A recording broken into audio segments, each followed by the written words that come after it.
One day a man met a great scholar and said, "Do you know what I just heard about your friend?" "Hold on a minute," the scholar replied.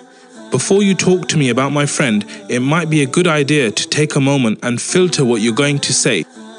That's why I call it the triple filter test. The first filter is truth. Have you made absolutely sure that what you are about to tell me is true?" "No," the man said. "Actually, I just heard about it." "All right," said the scholar. "So you don't really know if it's true or not."